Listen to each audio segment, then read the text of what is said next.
તો આજે તો હકાભાઈ મને ઠીકો મારવા થોડા. તો જય હિન્દ ને જય ભારત મિત્રો, આ છે આપણો નવો વ્લોગ. નાઈ ધોઈને થઈ ગયા તૈયાર અને નીકળી ગયા બસ સ્ટેન્ડ તરફ. તો આવી ગયા બસ સ્ટેન્ડ અને બસની રાહે બેસી ગયા.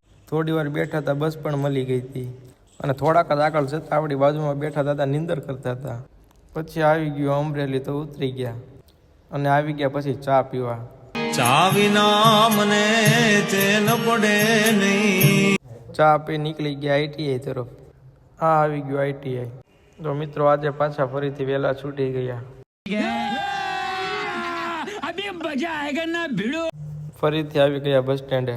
બસ સ્ટેન્ડે આવીને બેઠા ઘડીક બસની રાહ જોઈ. તો પાછી બસ મળી ગઈ ને આપણે બેઠી ગયા બસમાં. બસમાં ગળતી પણ ખૂબ જ હતી.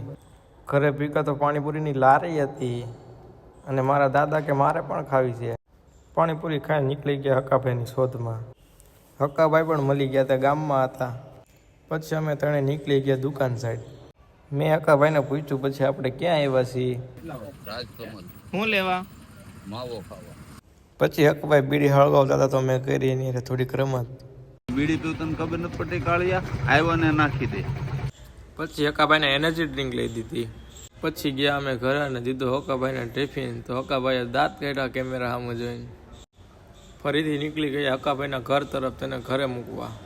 ઘરે જતા જતા આપણને તેજો ભેગો થઈ ગયો. તેજાનો ડાયલોગ સાંભળો. તો હવે નીકળી ગયા ઘર તરફ. આજનો વ્લોગ અહીંયા પૂરો થાય છે. જો વ્લોગ ગમ્યો તો લાઈક, કોમેન્ટ ને શેર કરો. હવે મળીએ આગલા વ્લોગમાં.